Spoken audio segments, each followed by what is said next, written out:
Глава 491. Приобретение небесного котла. У небесного котла было плоское дно, 2 ручки и 3 ножки. Он был всего лишь метр в высоту и 3 метра в ширину, так что его нельзя было считать слишком большим. У него была слегка выпуклая крышка, покрытая резными узорами зверей и насекомых, а также различными пейзажами. Хотя резьба была довольно грубой, узоры выглядели как живые и источали жестокую ауру. Как только котел показался из отверстия, раздался слабый гул, который постепенно становился все громче. В то же время синее пламя, окружавшее котел, вспыхнуло и увеличилось в несколько раз от первоначального размера. Хань Ли и костяной мудрец, которые изначально находились близко к отверстию, были удивлены, но тут же отлетели от алтаря подальше. Слабый синий свет охватил площадь вокруг алтаря диаметров около 30 метров и заморозил землю. Помимо слабого мерцания голубого пламени в яме и движений кроваво-красных пауков, все было заключено в голубой лед. Если бы Хань Ли и костяной мудрец слегка промедлили, они бы, несомненно, тоже попали в него. В этот момент весь алтарь был покрыт куполом синего льда. Хань Ли был в шоке, глядя на это, и не мог не спросить, как же мы сможем забрать сокровища. Хань Ли был в замешательстве и не знал, что делать. Костяной мудрец с торжественным выражением взглянул на небесное ледяное пламя и сказал: «Это не проблема. Я знаю, как можно сдержать небесное ледяное пламя. Моё призрачное пламя также холодное по своей природе. Хотя оно и не сравнится с небесным ледяным пламенем, я смогу прорваться сквозь него и отделить котел от пламени. В этот момент ты вытащишь котел из отверстия». Хотя голос костяного мудреца звучал равнодушно, Хань Ли чувствовал его волнение. Хань Ли был в шоке. Костяной мудрец хотел попытаться прорваться сквозь опасное синее пламя и хотел, чтобы Хань Ли извлек котел. Поскольку это было действительно большой неожиданностью, Хань Ли удивленно посмотрел на костяного мудреца. Хань Ли не мог поверить, что старый дьявол делает это по доброте душевной. Однако этот способ не имел недостатков. Может быть, опаснее было вытаскивать небесный котел. В голове Хань Ли появились подозрения. Конечно, Хань Ли определенно отказался бы, если бы костяной мудрец предложил ему самому справиться с ледяным пламенем, поэтому Хань Ли ничего не оставалось, кроме как согласиться. Теперь у него не было другого выбора, кроме как согласиться и стать еще более бдительным. Если бы что-то пошло не так, Хань Ли, естественно, не стал бы менять свою жизнь на сокровище. Решив таким образом, Хань Ли кивнул головой костяному мудрецу в знак согласия. Костяной мудрец удовлетворенно улыбнулся. Затем он несколько раз взглянул на ледяное пламя со странным выражением на лице, а затем его тело стало вращаться в воздухе. Призрачный ци начал вращаться вокруг его тела, создавая темно-зеленый торнадо высотой 3 метра. Воздух, окружавший его, превратился в плотный туман, который периодически издавал слабые призрачные вопли. Затем вихрь опустился на синее пламя. Раздался громкий грохот, когда вихрь опустился на поток пламени. В результате чего появился 40-метровый столб красного и белого пламени, который стал вращаться вокруг темно-зеленого призрачного пламени. От пламя совершенно не исходило никакое тепло, и это производило ужасающее впечатление. Глядя на столб огня, который столкнулся с синим пламенем, у Хань Ли глаза расширились от удивления. В этот момент 3 цвета пламени переплетались в один, и раздался звук скрежета металла. Хань Ли невольно поморщился. Вскоре лицо Хань Ли пришло в норму, когда огненный столб смог насильно просверлить проход прямо к центру синего пламени. Хань Ли нервничал от увиденного и тут же соединил свое сознание с кровавым пауком. Как только костяной мудрец действительно смог отделить небесный котел от небесного ледяного пламени, он тут же прикажет своему пауку действовать. В конце концов, огненный столб костяного мудреца смог добраться до котла. Мерцающее, яркое синее пламя оставалось спокойным на мгновение, а затем снова вспыхнуло. В этот момент огненный столб превратился в огромный темно-зеленый лотос, который обернулся вокруг небесного котла. Хань Ли был потрясен увиденным. Первое, о чем он подумал, это передумал и решил забрать небесный котел себе. С этой мыслью он сразу же достал 5-цветный медный браслет и стал еще более бдительным. Однако то, что произошло потом, еще больше удивило Хань Ли. Вскоре после этого синее пламя окутало огромный лотос, превратившись в нечто вроде скорлупы над небесным котлом. Сердце Хань Ли стало быстрее биться, а его лицо вспыхнуло от волнения.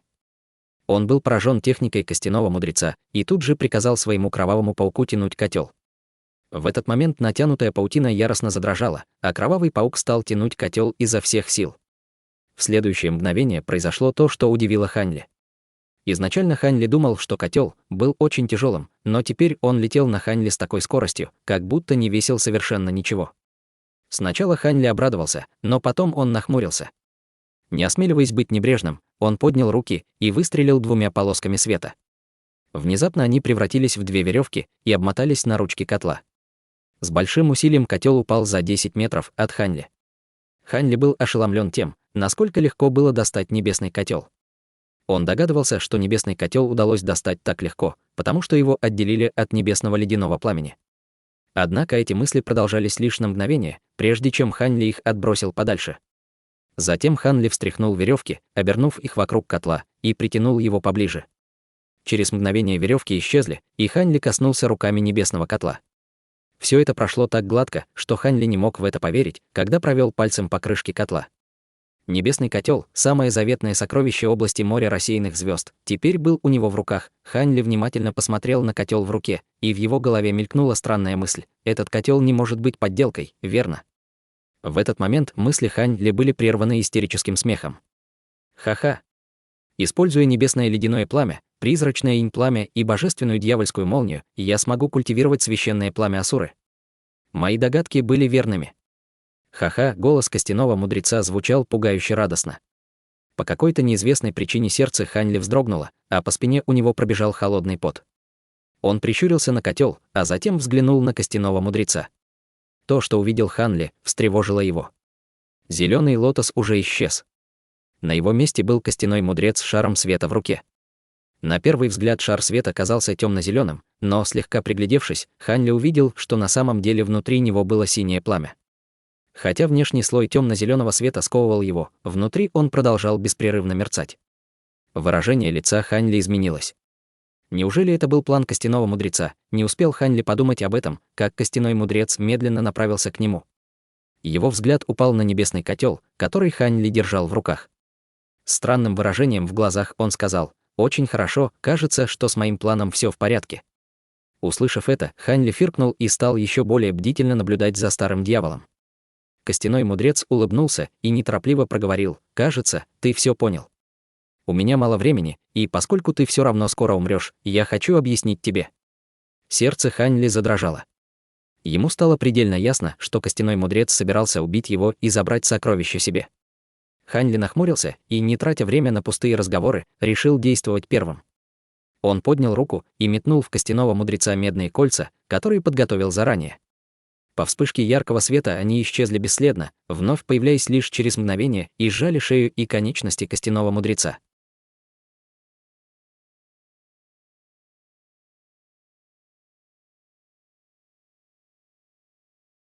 Глава 492. Божественная дьявольская молния против священного пламени Асуры. Захват. Ханли сделал руками жест и приказал своему сокровищу. 5 медных полос тут же стали затягиваться вокруг шеи и конечностей костяного мудреца. Костяной мудрец, обнаружив это, лишь усмехнулся: «Хех. 5-элементная цепь». Хотя это довольно знаменитое древнее магическое сокровище, оно совершенно бесполезно против культиваторов с мутированными духовными корнями с гораздо большим уровнем культивации, чем у обладателя, или против падших культиваторов, таких, как я. Затем он с легкостью взмахнул рукой и метнул световой шар перед собой. Шар сверкнул и треснул посередине, высвобождая в огромной вспышке пылающее синее пламя. Длинная лента синего пламени вылетела из сферы и пронеслась около конечностей и шеи костяного мудреца, заковывая медные браслеты в лед.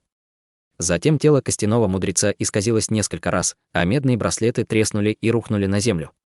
Сердце Ханли ушло в пятки. В следующее мгновение он открыл рот и выплюнул 9 маленьких лазурных мечей. Они слились в один огромный меч, который метнулся в костяного мудреца. Костяной мудрец нахмурился при виде этого.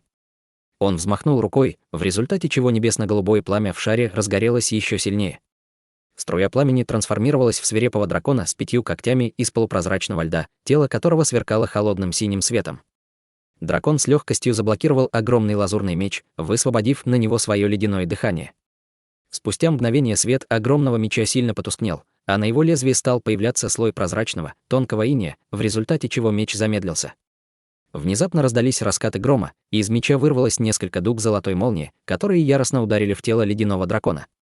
Дракона отбросило назад, а огромный меч был свободен. «Ты все еще хочешь сбежать? Боюсь, что твоего набора мечей недостаточно. Посмотрим, насколько тебя хватит», — зловеще усмехнулся костяной мудрец, приказывая дракону продолжить атаку на Ханли. Сердце Ханли вздрогнуло. Хотя костяной мудрец старался сохраняться самообладание, он все же боялся божественной дьявольской молнии Ханли.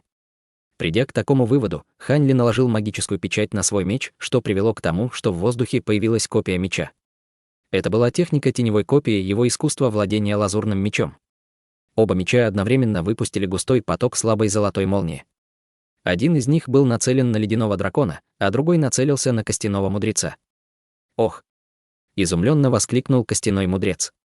Костяной мудрец был поражен.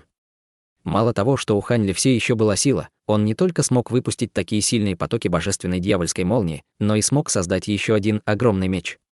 Однако изумление костяного мудреца быстро исчезло.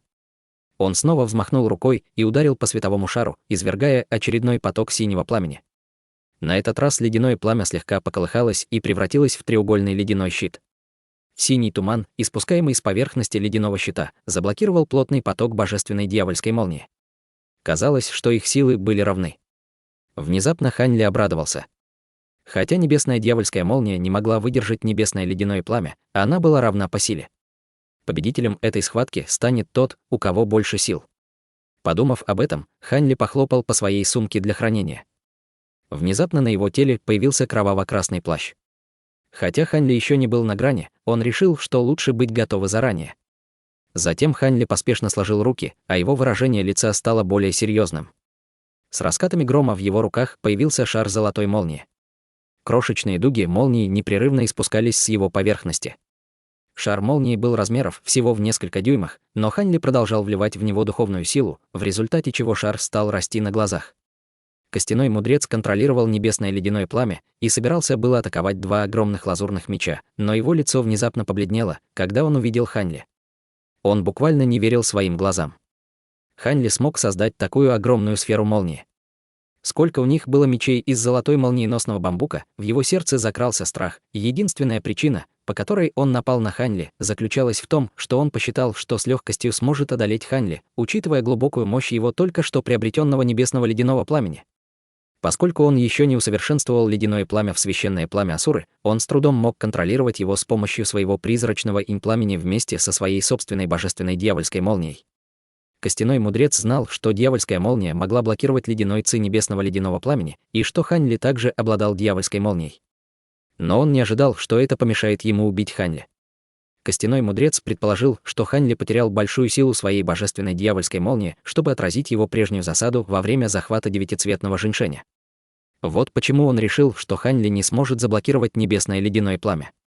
В конце концов, в этом мире было не так много золотого молниеносного бамбука, чтобы сделать из него так много магических сокровищ.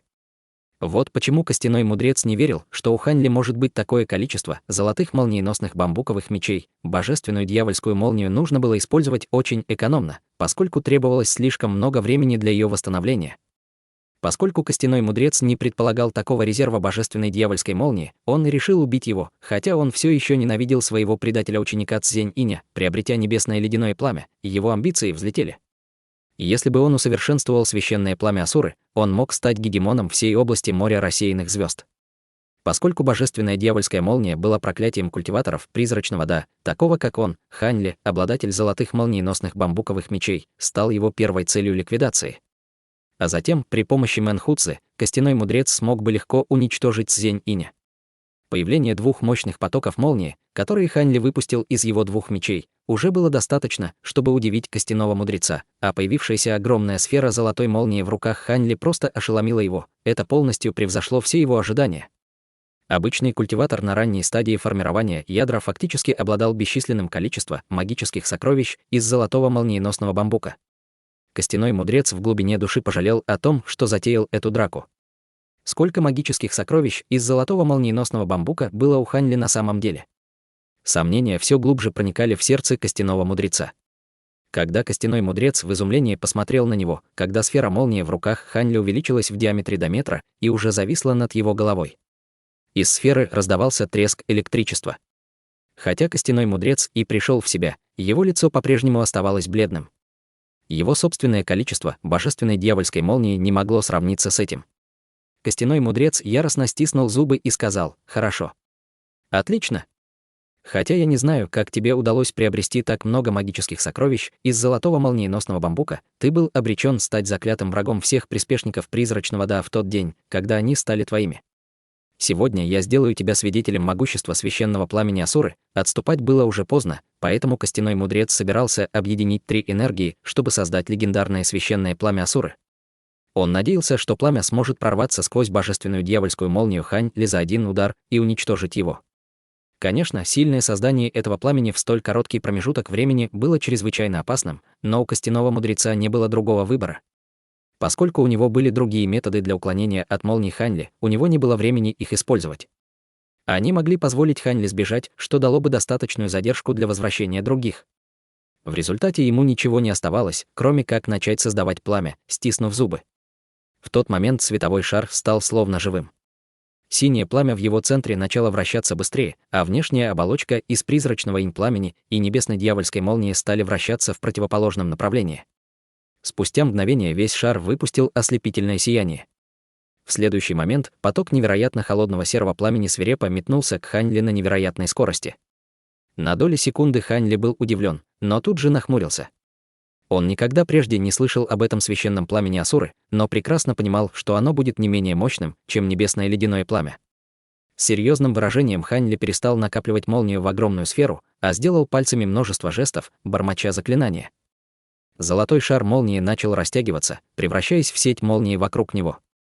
Вскоре после этого языки серого пламени беспощадно ударили по золотой молнии. В это мгновение золотой свет сплелся с серым пламенем, издавая раскаты грома.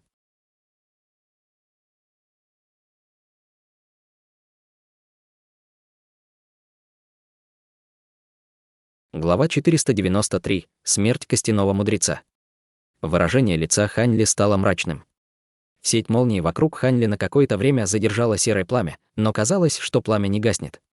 Сеть молнии уже вся была покрыта серым пламенем, удерживая Хань-Ли внутри. Теперь он даже не сможет сбежать, если захочет. Однако больше всего его беспокоило то, сеть золотой молнии под воздействием серого пламени медленно распадалась. Это давало священному пламени Асуры подавляющее преимущество. Костяной мудрец глубоко вздохнул с облегчением и улыбнулся. Он чувствовал уверенность, что у Хань-Ли не было способа освободиться от тюрьмы из серого пламени. Основываясь на легендах о священной пламени Асуры, костяной мудрец считал, что даже культиватору зарождающейся души придется сильно повредить его первородную ци, чтобы сбежать. Как только он усовершенствует собственное священное пламя Асуры и восстановит свой уровень культивации, он сможет стать гегемоном области моря рассеянных звезд. С этой мыслью костяной мудрец позволил своему воображению разыграться. В его глазах Хань-Ли уже был мертвецом. Ситуация становилась все более и более ужасной, сеть из золотой молнии была на грани разрушения. В этот момент Хань-Ли развел ладони и выстрелил в сеть плотными потоками золотой молнии. Казалось, что нескончаемый поток золотой молнии из ладоней Хань-Ли слился с сетью, в результате чего сеть молнии стала гореть ярче. Она не только восстановилась до первоначального размера, но стала также грохотать невероятно сильными раскатами молнии, с большим импульсом отталкивая серое пламя. Глаза костяного мудреца расширились от удивления, и он невольно подпрыгнул. Теперь он по-настоящему понял, что значит воля небес, если хочешь убить кого-то. Абсурдное количество божественной дьявольской молнии в теле Хань-Ли сбило костяного мудреца с толку. Несмотря на то, что священное пламя Асуры было уровнем выше божественной дьявольской молнии, но молнии было слишком много. Было неясно, что победит, костяной мудрец смотрел на Хань-Ли так, как будто видел монстра перед собой. Однако разум костяного мудреца уже устал от сомнений. Сколько на самом деле в теле Хань-Ли магических сокровищ из золотого молниеносного бамбука? Неужели у него бесконечное количество таких сокровищ? Как только эта мысль появилась у него в голове, он невольно прикусил язык. Резкая боль в языке и вкус крови восстановили его ясность ума. Он слегка покачал головой и отбросил такие абсурдные мысли. Бесконечное количество дьявольской молнии. Очевидно, что это было невозможно. Он просто не знал о количестве дьявольской молнии в теле Хань-Ли. Тем не менее, костяной мудрец был уверен, что она скоро иссякнет. Когда это случится, он сможет легко убить Хань-Ли и забрать его магические сокровища себе. С этой мыслью костяной мудрец взбодрился и яростно посмотрел на Хань-Ли, подняв шар света над головой. Раньше костяной мудрец усовершенствовал менее половины своего небесного ледяного пламени в священное пламя Асуры, чтобы уменьшить вероятность побочного эффекта. Но оказалось, что этого было бы недостаточно, чтобы убить Ханьли, поскольку он по-прежнему оставил дьявольскую молнию в резерве. Чтобы убить Ханьли одним махом, ему придется усовершенствовать все оставшееся небесное ледяное пламя. Затем он кивнул головой, одобрив сам свои мысли, и сделал еще раз жест заклинания. Шар света снова стал быстро вращаться, сверкая ослепительным блеском. Когда Ханьли увидел это, его сердце ушло в пятки. Все было так, как костяной мудрец и предполагал. То, что Ханьли постоянно использовал божественную дьявольскую молнию, слишком быстро лишало его сил. Увидев, что костяной мудрец начал новую атаку со своим священным пламенем Асуры, Ханьли задумался, хватит ли его оставшейся дьявольской молнии, чтобы освободиться. Его единственным вариантом было прорваться сквозь клетку пламени и убежать. В конце концов, независимо от того, насколько могущественна была сила священного пламени Асуры, это еще не значило, что от него нельзя было сбежать. С этой мыслью Ханьли принял решение. Он выпустил оставшуюся дьявольскую молнию в одно мгновение и выстрелил им в сеть молнии. Сеть молнии тут же загрохотала, а бесчисленные дуги молнии раздвинули несколько потоков серого пламени. В этот момент тело Ханьли сверкнуло несколько раз и появилось снова примерно в 10 метрах от его изначального положения. Мысли Ханьли были заполнены сомнениями. Он боялся, что, если он не будет осторожен, то случайно коснется с серым пламенем и умрет. Но теперь, когда он преодолел барьер священного пламени Асуры, он без колебаний надел кроваво-красный плащ. По вспышке кроваво-красного света он взлетел с земли. Он решил лететь прямо к каменной лестнице, когда его облачные бамбуковые мечи прорвались через барьер, позволяя ему совершить легкий побег. Костяной мудрец догадался, что задумал Ханьли, и тут же разволновался. Он тут же ускорил трансформацию своего светового шара. Раздался невероятный грохот, и световой шар загорелся серым пламенем так, словно он был полностью сделан из священного пламени Асуры. Но, как ни странно, в центре светового шара все еще был маленький шарик синего света. Он постоянно мерцал, выглядев довольно неустойчиво. Сначала он был удивлен при виде этого и не обратил на это внимания. Поскольку его нынешняя магическая сила была невелика, он не переживал из-за того, что трансформация была неполной. Сейчас его волновало только то, что Ханьли мог сбежать. Казалось, что сейчас его ничего не могло остановить. Костяной мудрец слегка поманил к себе шар серого пламени. Шар серого пламени слегка дрогнул несколько раз и последовал его приказам к атаке. Но произошло нечто неожиданное, остаток синего света внутри сферы вспыхнул несколько раз, а затем разорвался внутри светового шара. Шар исказился несколько раз, выпуская слабый, еле слышный свист. Костяной мудрец сильно испугался и поспешно попытался восстановить контроль над искажениями шара. Он забыл, что священное пламя Асуры было можно контролировать с помощью внешних сил. Но сейчас пламя было совершенно неустойчивым и практически вышло из-под контроля. Его скудная магическая сила больше не могла сдерживать пламя, все тело костяного мудреца покрылось холодным потом, а пламя внезапно рассыпалось на несколько цветов и взорвалось прямо над его головой, осыпая его бесчисленными искрами серого пламени. Лицо костяного мудреца побледнело. Он поспешно попытался образовать вокруг себя вихрь черной и зеленой призрачной ци, пытаясь закрыться от искр серого пламени. Хотя вихрь призрачной ци выглядел довольно мощным, он растворился, как только коснулся искр серого пламени. Пока искры сыпались на костяного мудреца, они с высокой скоростью рассеивались по периметру, дрейфуя с места на место. Но костяной мудрец все равно пытался скрыть от них, Ханьли при виде этого передумал сбегать. В следующее мгновение он тут же воспользовался этой возможностью и выпустил 5 полос лазурного меча, блокируя путь костяного мудреца. Костяной мудрец мысленно проклял его. В этот момент он был слишком занят, чтобы увернуться. Он мог только скрестить руки перед собой, скрипя зубами, и закрыться тонким слоем зеленого ци, летя на полной скорости вперед. Незадолго до того, как в него врезался лазурный свет, он выстрелил из его рта черной полоской света, его магическим сокровищем, золотой молниеносной бамбуковой стрелой. После того, как в нее врезалась 5-я полоска лазурного света, стрела была отброшена в сторону. Остальные мечи врезались ему в руки. Раздалось 5 приглушенных взрывов. Костяной мудрец явно недооценил мощь лазурных мечей Ханьли. Хотя ему удалось отразить первые 4 полоски лазурного меча, последний удар прорвался сквозь его зеленый ци и пронзил его тело, оттолкнув на несколько метров назад. В этот момент ум костяного мудреца застыл от ужаса. На его лице была безумная паника, когда он собирался было что-то вытащить из одежды. Но прежде чем он успел что-либо сделать, на его плече приземлилась крохотная искра серого пламени. Вшух! Серое пламя разгорелось в мгновение ока. костяной мудрец даже вскрикнуть не успел, прежде чем сгорел дотла, не оставив после себя даже дрейфующего пепла.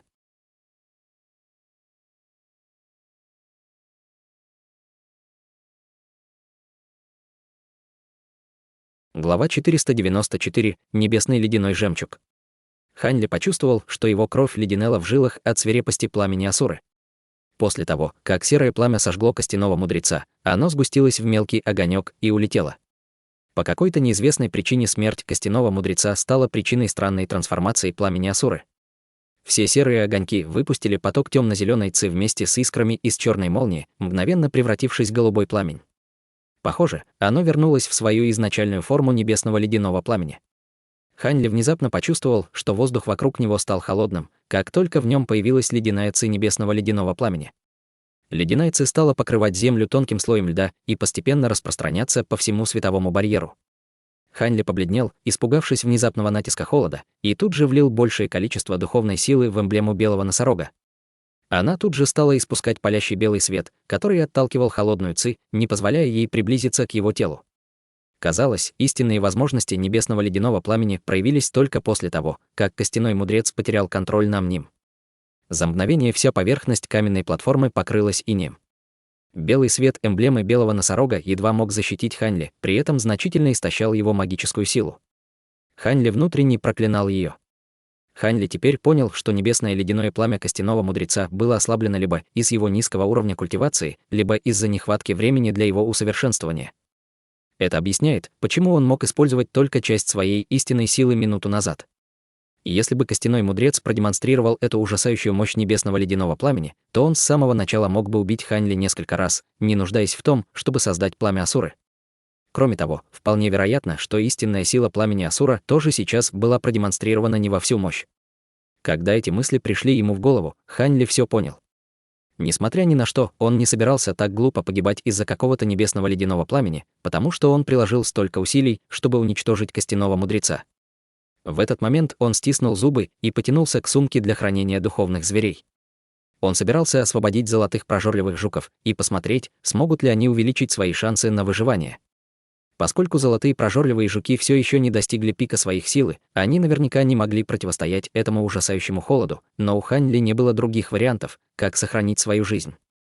Хань Ли собирался было выпустить жуков, как вдруг произошло нечто удивительное. Парящие в воздухе синие языки пламени несколько раз вздрогнули, а затем зазвенели. Казалось, что они получили какую-то команду и метнулись в небо, конденсируясь в единое целое. Через мгновение в небе появилась сияющая синяя световая жемчужина. Как только она появилась, ужасающий холод на каменной платформе мгновенно исчез, как будто его там никогда не было. Уже открыв свою сумку для хранения, Хань Ли был ошарашен этим. Неважно, что именно произошло с этим небесным ледяным огнем, теперь он мог безопасно сбежать. В этот момент синяя ледяная жемчужина опустилась и остановилась перед Хань Ли. Он посмотрел на синюю ледяную жемчужину со странным выражением. Немного подумав, он вытянул руку и выстрелил в нее молнией. Молния несколько раз обернулась вокруг жемчужины и взяла ее под контроль без каких-либо происшествий. Выражение лица Хань Ли стало торжественным. Он не посмел быть слишком уверенным и осторожно щелкнул пальцами, и золотая молния медленно притянула к нему ледяную жемчужину. Жемчужина остановилась в футе от него. Он с трепетом посмотрел на нее. Сверкнув в руке лазурным светом, он осторожно потянулся к ней. Хотя его рука была покрыта плотной истинной сущностью, Хань Ли почувствовал небольшой холодок.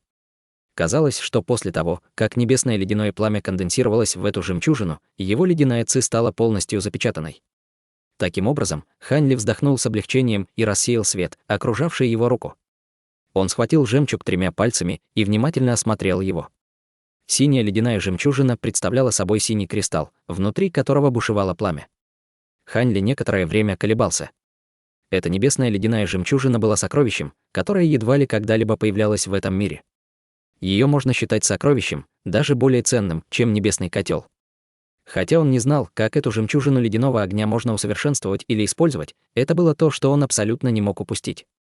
Узнав об ужасающих лазурно- и солнечном дьявольском пламени и всепоглощающем огне, Хань Ли решил, что тоже хочет себе могущественное пламя.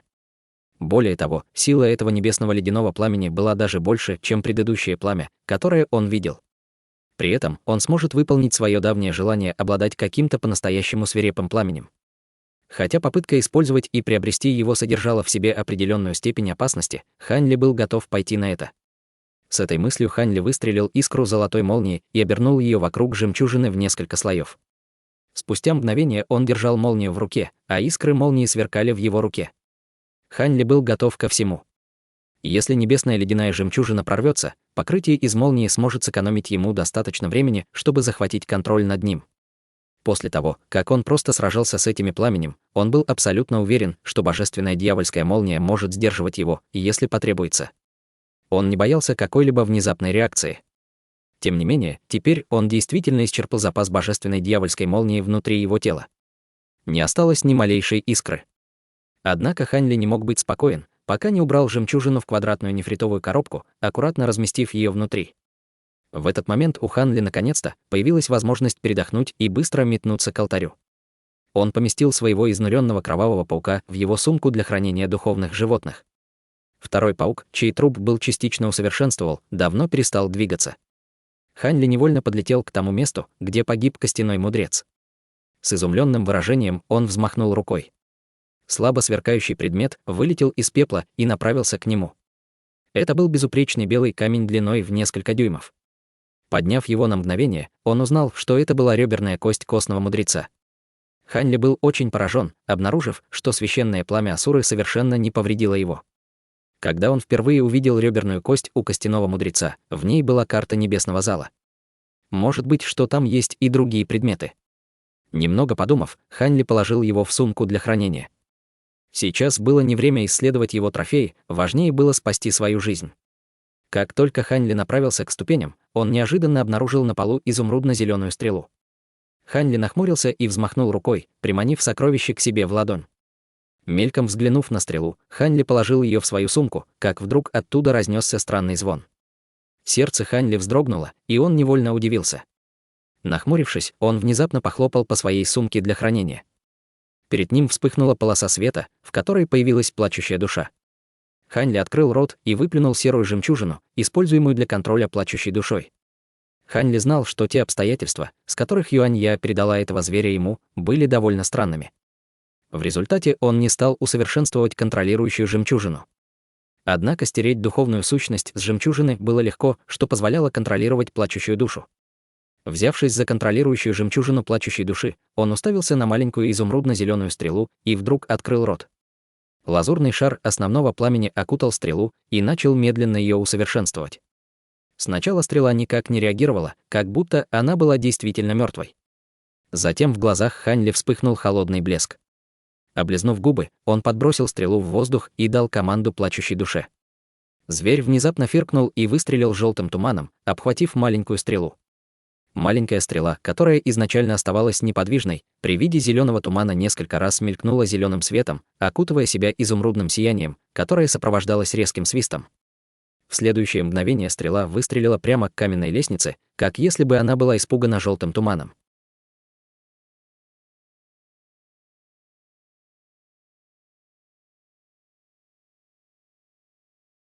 Глава 495. Таинственный свиток. Хань Ли уже собирался бежать, когда стрела направилась на него. Хань Ли вытащил свой лазурный меч, который тут же перехватил его, в результате чего стрела рухнула на пол. В этот момент плачущая душа обернула маленькую стрелу желтым сиянием, в результате чего магическое сокровище стало беспрестанно сверкать. Стрела металась вперед-назад в световой клетке, словно пытаясь сбежать, но желтый свет казался намного мощнее, чем сила магического сокровища. Как стрела ни старалась, она не могла сбежать. Этого и следовало ожидать от зверя, который, как известно, был проклятием всех призраков. По мере того, как сопротивление маленькой стрелки становилось все слабее, желтые нити вырвались из световой клетки и плотно связали стрелу в одно мгновение. Затем желтые нитки вытянулись и вытащили шарик зеленого света из маленькой стрелы. Зеленый свет тут же был поглощен множеством желтых нитей и стал непрерывно трансформироваться во всевозможных животных и насекомых, а также колебался в размерах, пытаясь вырваться на свободу. Несмотря на все усилия, он не мог бежать от желтых нитей и продолжал постепенно приближаться к носу плачущей души. В этот момент зеленый свет запаниковал и превратился в лицо старика. Свет стал громко умолять Хань Ли: «Молодой друг Хань, я прошу тебя, отпусти меня. Если ты спасешь меня, я буду служить тебе всю оставшуюся жизнь. Я передам тебе все свои тайные техники, которые знаю. Более того, я могу передать тебе полной версии глубокого инь-искусства. Даже мой предатель-ученик Цзень и не знает о последних уровнях. Знаешь ли ты, на что способно это искусство? Хотя моя собственная пещера была захвачена Цзень-инем, у меня все равно есть множество других пещер, каждая из которых содержит свои тайные сокровища. Я готов стать твоим слугой и посвятить себя тебе. Чем больше призрачное лицо говорило, тем больше, казалось, он впадал в панику. Он даже предложить стать его слугой, потому что в тот момент он был всего в нескольких футах от носа плачущей души. Если бы его поглотил зверь, он бы больше никогда не смог сбежать. Несмотря на то, что воля Хань Ли была намного более стойкой и непоколебимой, чем у других, его сердце вздрогнуло, услышав предложение костяного мудреца. Он стал колебаться. Возможно, из-за того, что призрак увидел колебания Хань Ли, он решил использовать свой последний козырь. Даже если ты не хочешь всего этого, то я могу сказать тебе слабости культивации Цзень-иня. Что насчет той метки, которую он наложил на твое тело? Взгляд Хань Ли несколько раз вздрогнул, его выражение постоянно менялось. Он вздохнул и слегка взмахнул рукой, в результате чего сияние, окружающее костяного мудреца, стало слабее, в результате он перестал двигаться к носу плачущей души. Призрак обрадовался и вздохнул с облегчением. «Молодой друг Хань, это мудрое решение». Пощадив этого старика, лицо призрака наигранно улыбалось, заигрывая расположение Хань Ли. Но когда костяной мудрец собирался продолжить, плачущая душа фыркнула и продолжила всасывать костяного мудреца. Теперь, когда призрак ослабил свою бдительность, плачущая душа с легкостью втянула его. В этот момент у Хань Ли была холодная насмешка. Плачущая душа рыгнула, словно была довольна угощением, и неуклюже потерла себя за живот. С легкой улыбкой Хань Ли встряхнул плачущую душу в своей руке и вернул зверя в сумку для хранения. Хань Ли пошел вперед с маленькой зеленой стрелой, которая была теперь в его руках. Глядя на нее, он пробормотал: «Ты хотел стать моим слугой. Зачем мне действовать против своих собственных интересов? Ты жил более 1000 лет назад. Да я без особой лести могу сказать, что превзошел тебя. Убить тебя — верное решение. Кто знает, когда бы ты предал меня снова». Даже сейчас Хань Ли не смог понять, был ли этот призрак настоящей душой костяного мудреца или же осколком, который он отколол раньше. Хань Ли не удивился бы, если бы у культиваторов призрачного Да были такие методы разделения души. После того, как Хань Ли поднял свой медный браслет 5 элементов, которые лежали рядом, и задержался на мгновение, призрак напомнил ему о метке, которой Цзень-инь наложил на него ранее. Если он не поймет, как его удалить, его с легкостью можно будет обнаружить, когда он покинет барьер. Хань Ли уже несколько раз осматривал себя своим духовным чутьем, но не смог найти ни малейшего следа. Однако у Хань Ли был в запасе другой способ поиска любой метки. В противном случае он не стал бы так неопрометчиво убивать призрака. Хань Ли выпустил в воздух несколько тысяч золотых прожорливых жуков, и они стали ползать по всему его телу. Спустя мгновение несколько из золотых прожорливых жуков на его нижней ноге выпустили странный крик. Хань Ли обрадовался и отдал команду своим жукам, чтобы жуки успокоились и вернулись в сумку для хранения. В следующее мгновение Хань Ли подлетел к каменным ступенькам. Он чувствовал, что задержался здесь слишком долго и был в ужасе. Он скользнул несколько сотен метров вниз по лестнице в мгновение ока. Затем Хань Ли открыл рот и выплюнул полосу синего света, раскрыв 3-метровое отверстие в световом барьере с помощью своего облачного бамбукового меча. Затем он метнулся сквозь отверстие, превратившись в полоску света. Он решил, чтобы ему лучше тайно вернуться на 1-й или 2-й этаж и войти в одну из дверей. Впоследствии он нарушил бы ограничения в секретной комнате и вернулся в небесный зал. Что касается комнат на других этажах, они были слишком опасны для него. Хань Ли старался лететь как можно тише. Хотя на обратном пути ограничений и марионеток уже не было, он опасался встретить старых дьяволов, поэтому был предельно осторожен.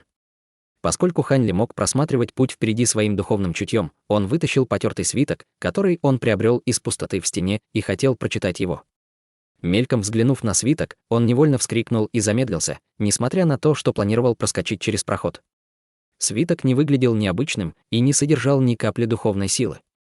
Более того, на свитке был всего лишь грубый рисунок размытой карты. Хань Ли взглянул на него несколько раз и тут же понял, что это была карта 5-го этажа внутреннего зала. Само собой разумеется, на карте также была каменная платформа вместе с котлом, который имел 2 ручки и 3 ножки. Разумеется, что это был небесный котел. Перед ним была перекрестная отметка, которая наверняка указывала на секретную комнату, но Хань Ли больше удивило то, что там были обведены красным проходы, которые четко выделялись на фоне черных чернил карты. Маршрут вел к высокой стене с транспортной формацией за ней. Сначала Хань Ли хотел тайком вернуться на первый или второй этаж, молясь, чтобы никто из старых дьяволов его не заметил. Но теперь у него была эта карта, и если бы эта карта была точной, то он мог просто использовать транспортную формацию, чтобы покинуть это место. Даже если бы он не вынес его за пределы небесного зала, это почти наверняка было бы намного безопаснее, чем глупо пробивать себе путь через 5-й этаж. Хань Ли искушало еще и то, что он был рядом на отмеченном пути. Он был всего лишь в одном перекрестке от входа в красную линию. Однако он беспокоился о том, что может столкнуться с марионетками или какими-либо ограничениями на этом пути. Он не беспокоился о подлинности карты. Как она могла быть подделкой? Она не только была спрятана в пустоте стены, но выглядела такой же старой, как сам небесный зал. Кому нужно было тратить столько усилий на шутки? Немного поколебавшись, Хань Ли прибыл на перекресток. Он несколько раз огляделся по сторонам, не зная, какой путь выбрать. Да без разницы. Если я столкнусь с какими-либо опасностями, в худшем случае, я просто вернусь на предыдущий путь. Согласно карте, маршрут не очень длинный. Таким образом, это должно быть гораздо более безопасным, чем возвращение на предыдущий этаж. Более того, Хань Ли не верил, что кто-то стал бы выделять маршрут для побега на карте, который бы содержал в себе множество опасностей. С этой мыслью Хань Ли вытянул руки. Несколько огоньков мелькнуло вокруг него, являя толпу огромных кукол-обезьян. Под его командованием они немедленно начали двигаться вперед, а он последовал за ними с торжественным выражением.